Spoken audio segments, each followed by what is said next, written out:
नमस्कार.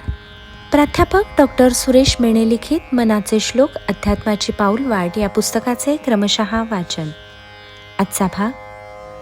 मना पावना भावना राघवाची, धरी अंतरी सोडी चिंता भवाची.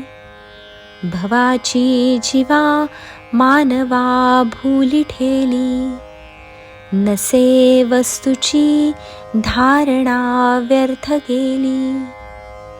या श्लोकामध्ये समर्थ असे सांगतात की प्रापंचिक माणसाला संसार हेच अंतिम सत्य आहे असे वाटू लागते व शेवटपर्यंत तो या भ्रमामध्ये अडकतो. प्रपंची माणूस या विश्वाच्या पसाऱ्यासंबंधी अज्ञानी असतो. खरे सुख कशात आहे हे त्याला माहीत नसते. त्याचा असा भ्रम असतो की प्रपंच उत्तम केला म्हणजे जीवनाचे सार्थक झाले. मग यासाठीच तो प्रपंचाला आधार मानून सुखी जीवनाचे चित्र रंगवतो. त्याला वाटते संसारात यशस्वी व्हायला पाहिजे, म्हणजे मग भरपूर धन मिळवले पाहिजे, मुलाबाळांचे शिक्षण झाले पाहिजे, त्यांची लग्ने मुलेबाळे झाली पाहिजे, छानसे घर झाले पाहिजे, एखादे प्रतिष्ठेचे पदही मिळाले पाहिजे. हे त्याने एकदा ठरवले म्हणजे तो या नाशवंत वस्तूच्या प्राप्तीच्या मागे लागतो व भरपूर प्रयत्न करून त्या मिळवतो देखील. पण जेव्हा त्याला कळते की यातील जे मूळ आपण गृहीत धरले होते की संसार हाच जीवनाचा आधार आहे व तेच अंतिम सत्य आहे, हे गृहीतकच मुळात चुकीचे आहे. मग त्याच्या लक्षात येते की आत्तापर्यंतचे आयुष्य, आत्तापर्यंतचे सारे श्रम, मिळवलेल्या वस्तू हे सारेच व्यर्थ आहे. पण तेव्हा उशीर झालेला असतो. तो ऐहिक सुख मिळवतो पण चिरंतन सुख त्याच्यापासून दूरच राहते. हे तो मुद्दाम करतो असेही नाही, पण केवळ अज्ञानामुळे व कुणी योग्य मार्ग दाखवणारा संत त्याला भेटलेला नसतो, त्यामुळे हे सारे घडते. हे जरी खरे असले तरी देखील शेवटी त्याच्या आयुष्याची फसगत होते हे मात्र खरे.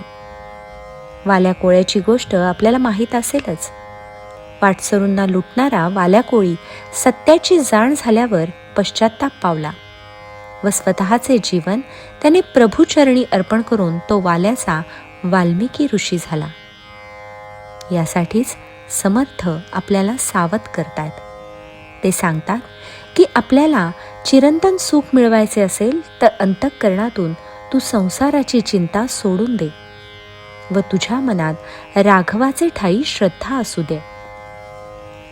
ज्या सहजतेने तू प्रपंचाला वाहून घेतले होते त्याऐवजी तेवढ्याच सहजतेने तू राघवाचे चिंतन कर.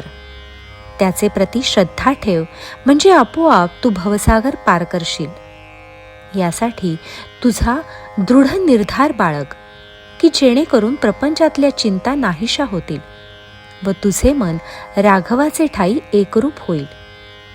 यासाठी हा प्रयत्न आधीपासूनच केला पाहिजे, अन्यथा उशीर होतो व सारे जीवनच व्यर्थ जाते.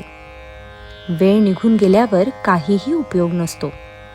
नामस्मरणाची सुद्धा माणसाला सवय असावी लागते व त्यासाठी प्रत्येक जन्मात थोडे थोडे पुण्य साठवून ठेवावे लागते. तेव्हा मन परमेश्वराकडे ओढ घेऊ लागते. बहुत सुकृताची जोडी म्हणून विठ्ठल आवडी, हेच खरे आहे व हे आपल्याला कायम लक्षात ठेवणे जरुरीचे आहे. जय जय रघुवीर समर्थ.